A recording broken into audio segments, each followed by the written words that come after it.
নমস্কাৰ বন্ধুসকল, আজি মই গৈ আছোঁ নলবাৰীলৈকে আৰু এতিয়া সময় হৈছে 5:30। আজি মই গৈ আছোঁ এখন স্কুল এখনৰ ফালে। তো স্কুলখন অলপ সুকীয়া হয় অন্য স্কুলতকৈ। তাত বিভিন্ন ধৰণৰ পঢ়া শুনাৰ লগতে আৰু বিভিন্ন বস্তু শিকোৱা যায়, য়োগা, মিউজিক আৰু বিভিন্ন বস্তু আছে। বহুত ইণ্টাৰেষ্টিং হ'ব। তো ভিডিঅ'টো চাই থাকিব আৰু অলপো স্কিপ নকৰিব। আপোনাৰ বহুত বস্তু শিকিব পাৰিব আৰু বহুত ইনফৰমেশ্যন পাব।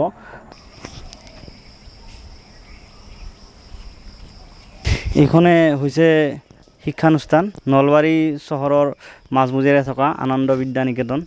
আৰু এই শিক্ষানুষ্ঠানখনত শিক্ষাৰ লগতে আপোনাৰ বহুত অন্যান্য শিক্ষাও দিয়া হয়, যেনেকৈ য়োগা শিকোৱা হয়, মিউজিক শিকোৱা হয় আৰু বিভিন্ন বস্তু আছে। এইখন শিক্ষানুষ্ঠান অন্য শিক্ষানুষ্ঠানতকৈ বহুত সুকীয়া।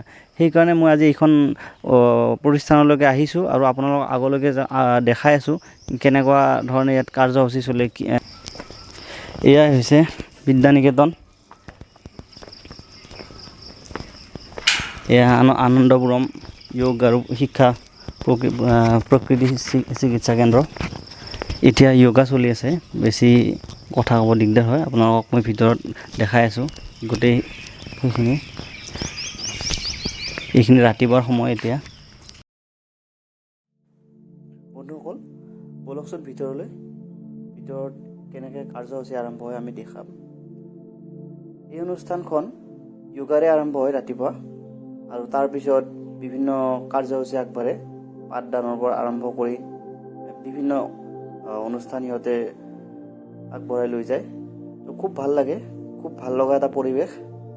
আৰু ময়ো ইয়াত য়োগা আৰম্ভ কৰিছোঁ, য়োগা শিকোঁ। তো ময়ো বহুত উপকৃত হৈছোঁ। খুব ভাল লগা এটা পৰিৱেশ।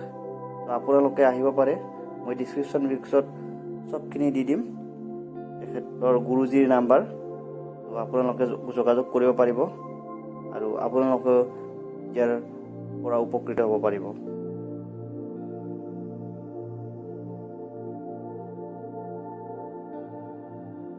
আজি মই আছোঁ স্বামী বৰুণ আনন্দ, এই য়োগা প্ৰতিষ্ঠানৰ প্ৰতিষ্ঠাপক আৰু নেচাৰোপেথী হস্পিটেলৰ ফাউণ্ডাৰ হয়। তো মই আজি দুটামান কথা জানিব আহিছোঁ, কাৰণ এইখন ইমান ধুনীয়া প্ৰতিষ্ঠান, কিন্তু আমাৰ ওচৰ পাঁজৰৰ মানুহে অৱগত নহয়। তো এই প্ৰতিষ্ঠানখন গুৰুজী কেনেকৈ আৰম্ভ কৰিছিল? আৰম্ভ মানে কি ক'ম, যেতিয়া মোৰ ঘৰতে আৰম্ভ হৈছিল প্ৰথম। আচ্ছা। এতিয়া মই যিটো মানে জীৱন পথত চলতে মই দেখা পালোঁ যে সাধাৰণ মানে ৰোগতে আমি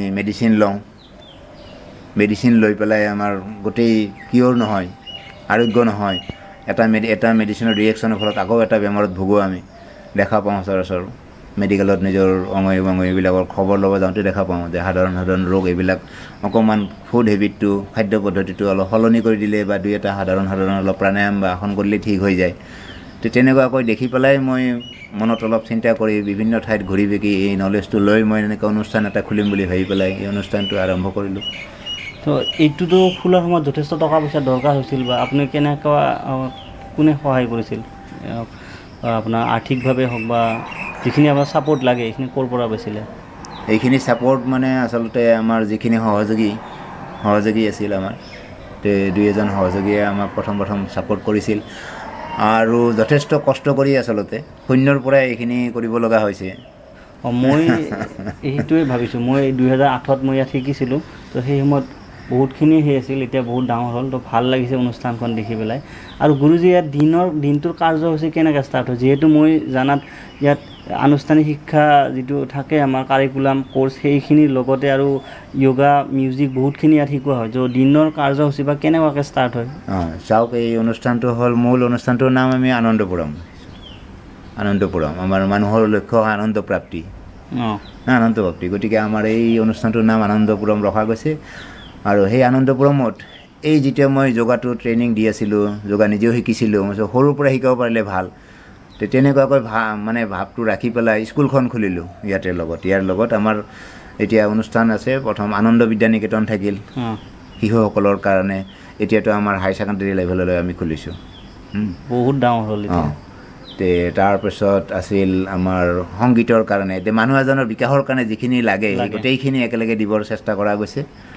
যে এইটো সংগীত কাননখন আছে তাৰপাছত সংগীতৰ শিক্ষা হয় তাৰপিছত আছিল আমাৰ কলা নিকেতন আচ্ছা আৰ্টৰ স্কুল এখন আচ্ছা আৰ্টো আছে কলাত্মক ভাৱনা বিকাশৰ কাৰণে আৰ্ট স্কুলখন আছে তাৰপিছত এই আনন্দ বিদ্যানিকেতন থাকিলে তাৰ লগে লগে আমাৰ এই যোগা নেচাৰোপাথী হস্পিটেল আৰু ইনষ্টিটিউট অফ যোগা মেডিটেশ্যন ইয়াত যোগা প্ৰশিক্ষণ হয় ডিপ্ল'মা কোৰ্চ হয় আৰু যোগা নেচাৰোপাথী হস্পিটেলত এই যোগা ট্ৰিটমেণ্টটো হয় এতিয়া য়োগাত আপোনাৰ যদি কোনোবা শিকিব আহে বা কিবা বেমাৰৰ কাৰণে আহে কেনেকুৱা কি পদ্ধতিত যাব বা কেনেকুৱা খৰচা বা ফিজ কেনেকুৱা সেইখিনিও জনাই দিয়ক মানুহখিনি উপকৃত হ'ব এতিয়া ফিজ মানে এতিয়া আমাৰ যদি বাহিৰৰ পৰা আহি আমাৰ এই এমহীয়া এটা কোৰ্চ হয় প্ৰথম তাতে আমাৰ 1200 টকা এতিয়া এডমিশ্যন ৰেজিষ্ট্ৰেশ্যন এডমিশ্যন একেলগে থাকে মান্থলিটো থাকে 1200 টকাতে আমি এমাহ শিকিব পাৰিব আচ্ছা সেইটো তাৰপাছত যদি আকৌ আহিব বিচাৰে তে মান্থলি ফিজ এটা দি পেলাই বেছি নহয় মাত্ৰ 400 টকা এতিয়া চলি আছে সেইকাৰণে আৰু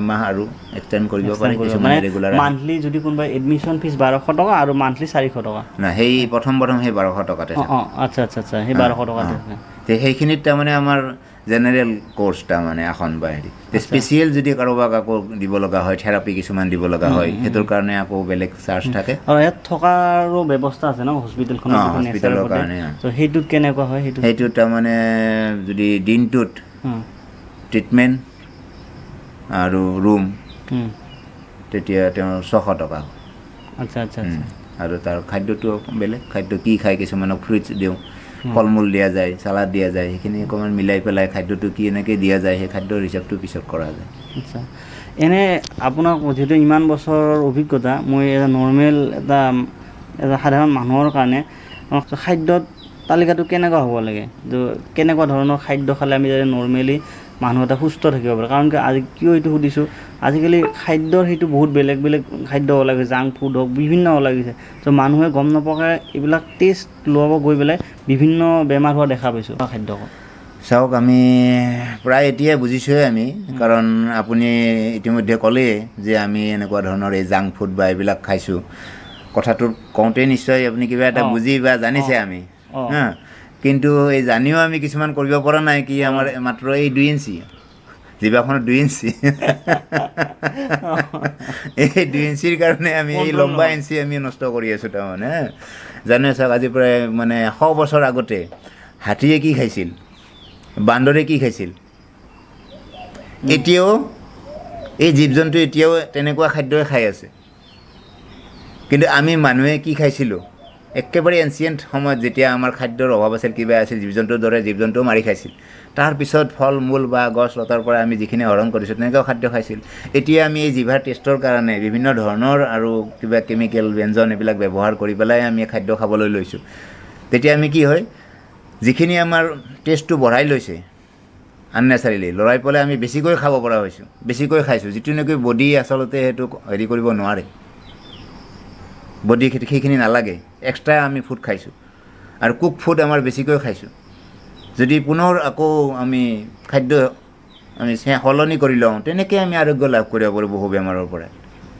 কুক ফুডটো আমাৰ বেছি হৈ যায় ৰন্ধা খাদ্য আমি বেছিকৈ খাই গৈছোঁ জীৱ জন্তুবিলাক চাব কি ধুনীয়াকৈ আছে তাৰমানে আমি নেচাৰৰ পৰা যিটো প্ৰকৃতিৰ পৰা যিটো ফ্ৰেছ ফুড পাওঁ সেইখিনি যদি আমি বেছিকৈ আহৰণ কৰোঁ আমি বহুত বেমাৰৰ পৰা সুন্দৰকৈ আমি তাৰমানে কাৰণ আমি কি ফুডৰ ৰূপান্তৰ আমি এটা ফুড মাতৃগৰ্ভত যেতিয়া শুক্ৰাণু আৰু ডিম্বাণু লগ হৈ পেলাই আমাৰ ভ্ৰূণ সৃষ্টি হৈছে আৰু সেইটো বিকশিত কেনেকৈ হৈছে মাকে খোৱা খাদ্যখিনিৰ পৰা তাৰপাছত আমি জন্ম লোৱাৰ পাছত আমি যিখিনি খাদ্য খাইছোঁ সেই খাদ্যই বডিলৈ ৰূপান্তৰ হৈছে হয়নে নহয় গতিকে আমি খাদ্যৰে ৰূপান্তৰ গতিকে এইটো একেবাৰে স্বাভাৱিক কথা খাদ্যটো আমি ঠিক কৰি ল'লেই বডি ঠিকমতে চলিব এতিয়া ইয়াত যিখিনি ল'ৰা ছোৱালী থাকে ইয়াতে যিখিনি ল'ৰা ছোৱালী আছে তো সিহঁতক পঢ়া শুনাৰ লগতে এই গোটেইখিনি সামগ্ৰিক গোটেই শিক্ষাখিনি সিহঁতে পায়নে ইয়াতে গোটেইখিনি বস্তু তো এতিয়া ইয়াত কোনোবা ল'ৰা ছোৱালী যদি পঢ়িব খোজে তো কেনেকুৱা ফিজ কেনেকুৱা হয় আৰু কেনেকুৱা পদ্ধতিত কৰে বা আপোনালোকৰ যিহেতু মানে চিলেকশ্যন পদ্ধতিটো কেনেকুৱা হয় ষ্টুডেণ্টৰ ইয়াতেতো আজি চিলেকশ্যন আচলতে সৰু ল'ৰা ছোৱালীৰ চিলেকশ্যনটো বৈজ্ঞানিকভাৱে এইটো ঠিক কথা নহয় চিলেকশ্যনটো কৰা না আজিকালি ওলাইছে বহুত মানে দেখি কাৰণে সুধিছোঁ মানে সৰুতেই